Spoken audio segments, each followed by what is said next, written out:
Hello and welcome to the Tracie Austin Show, where we bring you the truth about the paranormal, the supernatural, and the highly strange. Without further delay, your host, Tracie Austin. Hi everyone, thank you for joining us. I'm Tracie Austin. And listen, I just had to have the Rev back on the show because I had such a great time talking to him in the last show that we still got more photographs we want to talk about. We want to talk about more hauntings, Shawn's work out in Las Vegas. So thank you for coming back with us and watching the show today. Shawn, welcome back. Thank you for having me back. We have to do this more often. We have to. We should. Maybe I'll be your co-host one day. That sounds like a phenomenal idea. I would love that. I think that would be perfect. Absolutely perfect. And you look even younger than the last time I saw you. Oh, really? Yeah. I promise I have not had a facelift in between. Okay. So well, I still feel old. So. Well, listen, I want to ask you, Shawn, what are the dangers of ghost hunting? Because there are obviously dangers to it. Anything you do. I meet spiritual warfare people, deliverance ministers, exorcists all the time. Ghost hunters have been doing it forever. Ghost hunters that are here one day, gone the next. It's all about passion and calling. If you really feel a passion for it and you really feel it's a calling, then do it. If not so much, if you know, do some soul searching, and if you really know it's just a hobby, you probably shouldn't do it because there are dangers. Anything can attach to you, anything can jump you. Aunt B wanting to hang around to watch over the family can, you know, spirits can jump your body, demons can do it. So what advice would you give then to anyone watching our show today that maybe thinks, oh, it's a great idea, I'd love to start my own investigations team? What would you say? Find some people like-minded that feel the same way you do and pick each other's brains. Find out who's got what talents, who's the good photographer, who's the good filmer, who might be a little sensitive to spirit, who might have a history having seen ghosts. And reach out to someone that's got a little experience so he can teach, or she can bring her experience and spread it around the team and talk and get to know one another. And when you form your team, make sure everybody's on the same page and that you're doing it because you want to do some good. Maybe further the science of paranormal investigation or help people like I do, whether it be a malevolent haunting or something demonic. Okay. I have a question for you. Well, it's not my question. It's a question from a lady, one of our subscribers to the show, named Jennifer. She's from Austin in Texas. Okay. And she says, the Rev, how do you know when a ghost is mimicking a demon? Or that it's a demon itself? How would you know? Well, the average person wouldn't know. They would just know that there's something. Demons usually don't come right out looking, you know, they don't got the long tail with the point on it and the horns and they're all red and spitting up green blood and floating around and chasing everybody. They don't come at you like that. They usually come at you very innocent looking, like a child spirit. Right. So, the malevolent spirits, the non-human entities, the real dark, evil entities that never inhabited a human body, they just recreated out of the evil environment as it is, whatever that was that created them. And then their sole purpose is just to put you through living hell. And yeah, kill you. Take you over, kill you. So just, you wouldn't know. If you suspect something like that's going on, don't be ashamed, don't be afraid.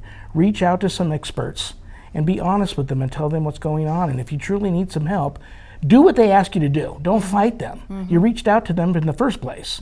So do what you want them to do, which is help you. Right. And help them help you. Right. And take part in it, because bottom line is you're the only one.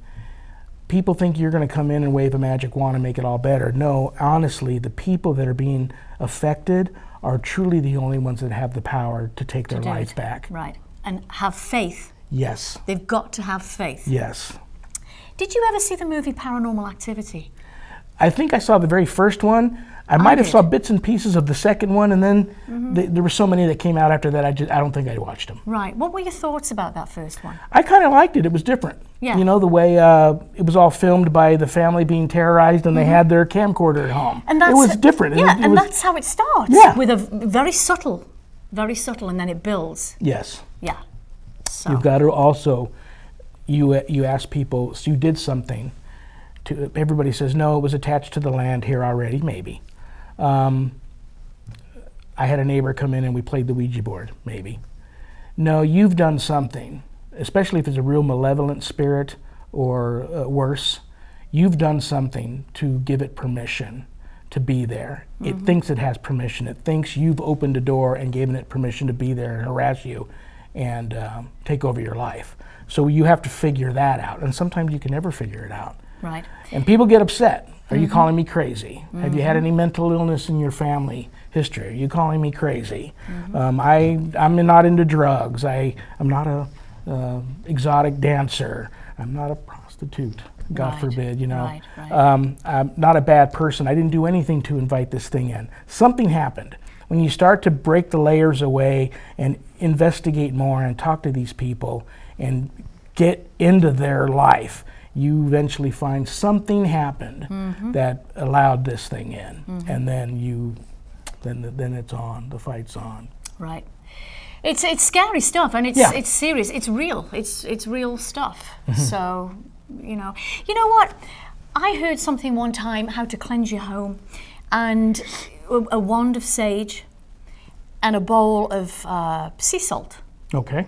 And you put the sea salt in every room that you're going to cleanse. And you take the wand of sage and you go around the top of the windows, all the way right down to the floor, to the, we call them skirting boards in England. Okay. But you call them?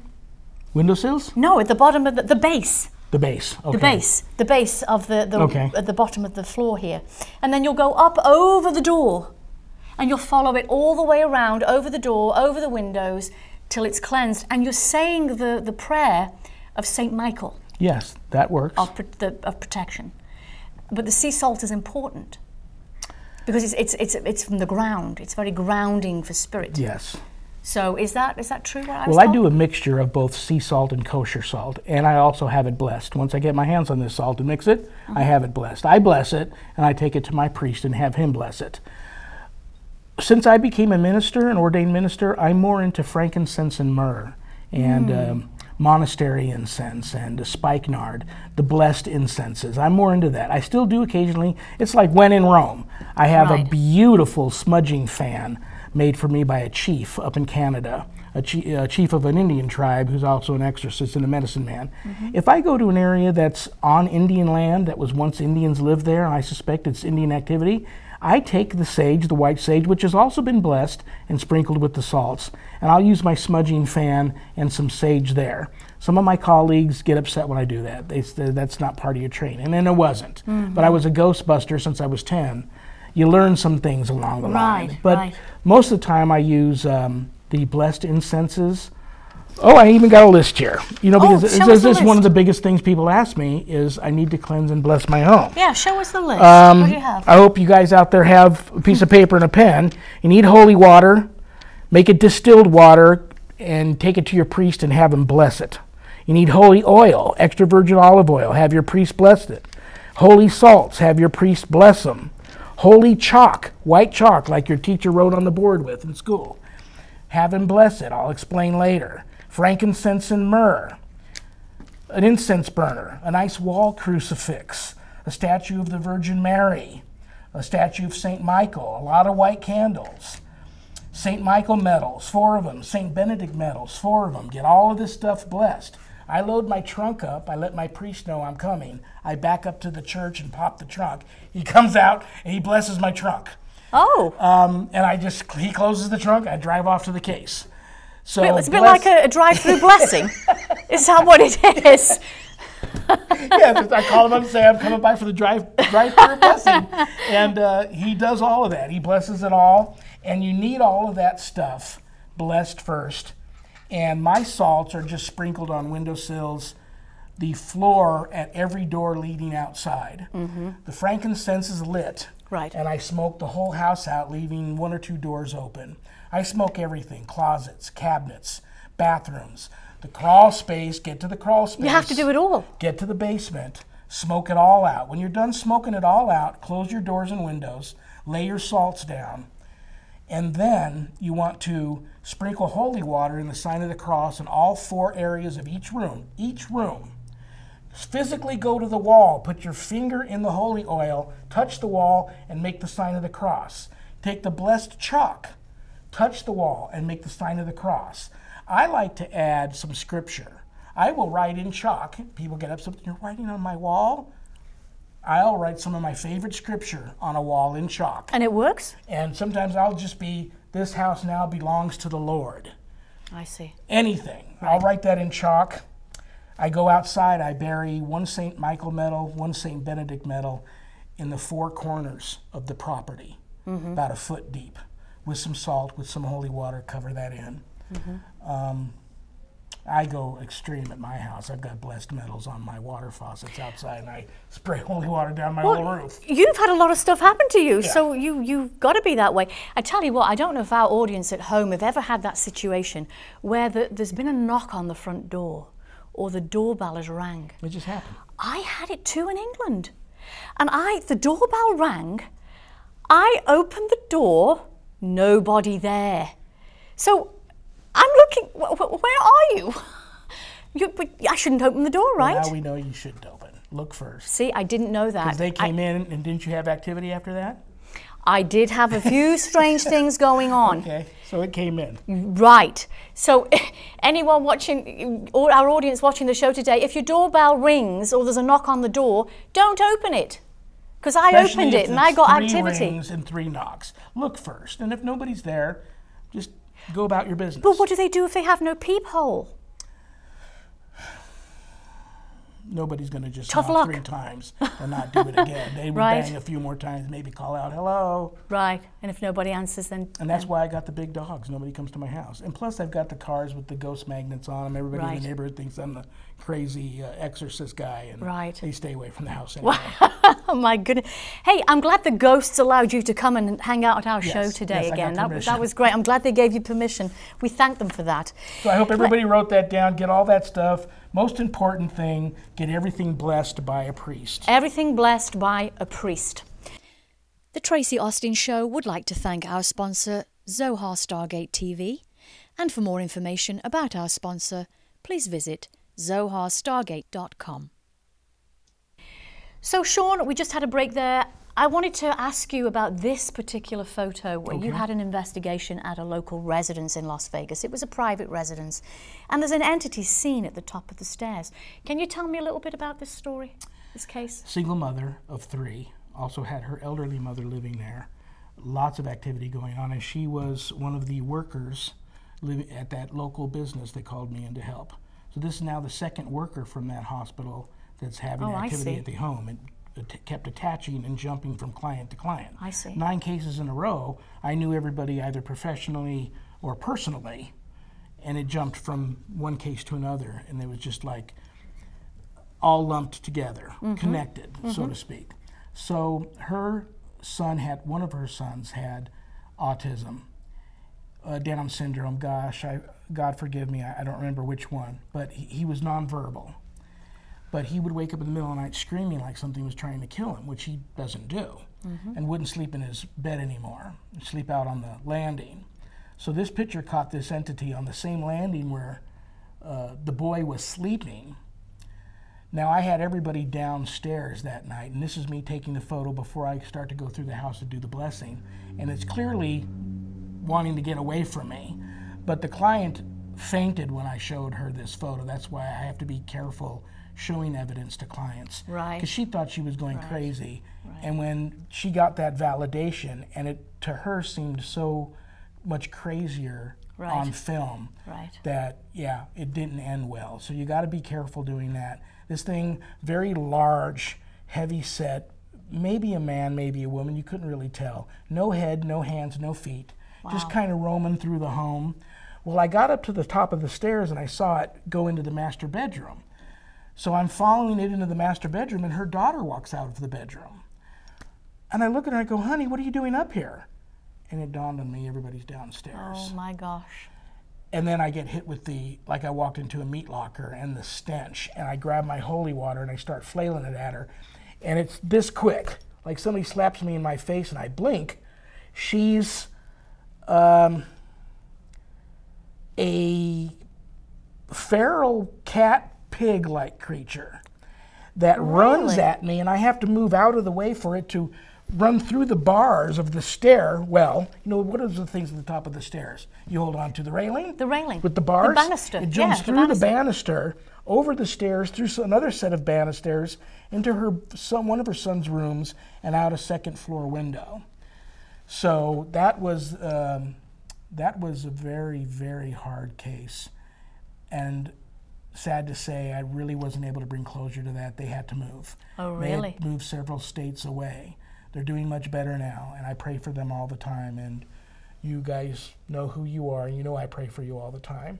They're doing much better, but yeah, they had to move. And I don't like people to move because I want them to make the stand and get that thing to leave. But to claim their home back. Yeah, I couldn't It's do their it that home. time.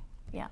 And you know, all you need to do, folks, I mean, if you have something in your home, and I think the Rev would agree with me, all you need to do is talk to the spirit and ask it to leave. Yeah, if it is a spirit, ask it to leave. It's your stand your ground, it's your home. My mother told me when I was 10 years old, honey, you're going to see a lot of ghosts in your life. Don't be scared. And if they show themselves to you, there's a reason. Ask them what's wrong, what you can do to help them. And the first few times it happened, you know, it still scared me. And sometimes tonight's, you know, there's times where it's startling. Right. But yeah, you can ask them, what can I do for you? What do you want? Right. If you're not sensitive to that sort of stuff, you can look around, ask around, try to find a reputable medium to maybe come over and spend some time at your home and see if they can sense why the spirit's there and help them move on. This is not their world. They need to move on. Right, exactly. That's a good idea. Are you getting any EVPs from any of the investigations you're doing? You know, I'm very old school. Sharon likes to still use the dowsing rods. I have a little hand voiceover recorder, old school, with the little cassette tape things you put in there. Right. And yes, I've gotten some crazy ones. I don't really do EVPs though. I'll tell you why. I'm trained not to encourage dialogue with the demon. So when I go into these cases, as much as they're talking to me and as much as they're trying to get my attention, I don't talk to them. I do have a tape recorder playing, so I can see if there's anything that has been put on the tape that I might be able to use in battle, any information. Now, I don't like, once I hear that, that's all I need. And I don't like to keep that stuff around. I destroy a lot of that because it's just bad mojo. Well, it's inviting it. Yes. It's inviting it, I guess. Yeah. Yeah, I've tried a couple of EVPs. And what you have to do, folks, you have to let the tape run. I mean, you know, talk to the spirit, ask questions, but you have to give it enough time for a spirit to answer. So you need to let the tape run and then play it back and see what you've got. Yes. And but you've really got to want to try it, because if you hear something, you're probably going to freak out. Yeah. So that basically happens put, all the time. Yes. Let's have a look at this third case, this third photo. This was a local Las Vegas haunted mansion, private residence. That's the one I first called you about. Right. I wanted to do a sizzle tape there with you. That's right, I remember. And there was a ghost scene again in the reflection of a mirrored pillar in this ballroom. I was in the ballroom, and the pillars were all mirrored, and I caught the reflection of the woman whose ghost is still in the home, walking up some stairs in the reflection of the pillar. And that was a very ugly case. Something very malevolent there was holding half a dozen or so other spirits there in the home. My wife and I visited the home about a dozen times.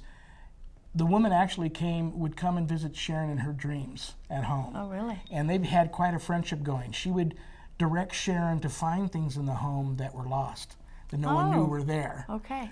But I'm happy to say, although we weren't able to go in there and do any filming, we got most of the good spirits to move on. The woman, the matriarch, the female matriarch of the family, still there. The malevolent spirit was chased off, and my friend, the real estate agent, was able to finally sell the home. Oh. The woman loves this new family, and she's still That's there, great. but she doesn't bother them. She loves that. Right.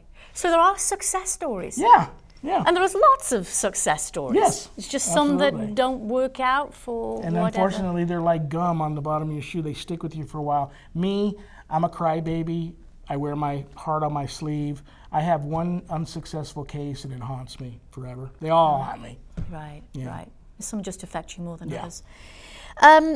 I don't believe in provoking any spirits. Do you, Shawn? No, religious provocation is the big thing now among demonologists. I never really cared for the term demonology. I'll tell you why. You're walking a fine line of almost being a devil worshiper, and I know right now there's some out there that want to beat me up for saying that. My training, all I need to know is the one I serve better. Know God better. Be closer to God. Try to be more Christ-like every day. Try to be more humble, be more loving, and more giving to my fellow man every day. And those are the people I'm calling on for help when I'm in Right. these situations. Right. I don't need to know anything else. I'm already seeing them. I'm already hearing them. It does me no good to know anything more about them. I don't want to study about them. I already know Satan was a pathological, psychopathic murderer who sat on the throne next to his creator and then tried to murder him and take over heaven. And this is their world, and that's why they hate us so much, because we're all created in God's image. And the very fact that we're here is just a nonstop jab in their side of losing the battle. And Right, they they'll don't lose the like it. next battle, and it's coming. There's going to be a lot of casualties, but you're a blessed person. Your fiance is a blessed person. Your wonderful crew Producer. man is Yes. a blessed person. I feel that. You guys are all going to be, we're all going to be having a drink. I don't drink anymore, but I'm going to drink when I get to heaven. We'll all be having a drink in heaven together. Right. When that happens. And you guys will be going. And but there's I'm it's glad coming. to hear that. Right. It's coming. Right. But Satan is very real. Yes, he is. And his cohorts are very real. And that's all they do. That's their job, is to ruin souls. Absolutely. So religious provocation, I'm sorry. You asked Right, me that's to- okay. I don't do that. You don't It's do it. provocation enough that I'm there. Right. They're mad. They're already talking to me as I'm walking up the. I've been on cases where I've driven up and the priest is already outside waiting. He said, I've been in there once, I can't go back in.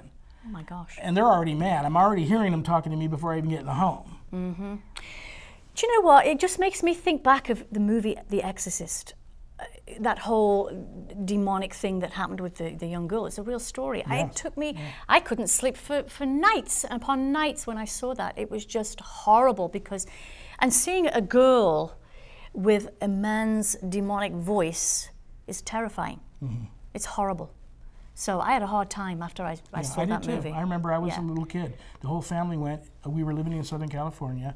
We stood in line an hour and a half in Westwood to watch the movie, and I slept with my parents for probably a week or two after that. Came right home, threw my Ouija board away. That was a very frightening movie. Ouija boards are no-no, aren't they? For me, yeah. Yeah. Well, I think they're. I know a lot of people that, I know occult experts and occult authorities that use them in supposedly good ways. And if it works for them, God bless them. I pray for them, but I'm not big on them. Right. I've had bad experiences with them. Yeah, I don't think they're good for anybody, to be honest. Let's have a look at this next case and the photo.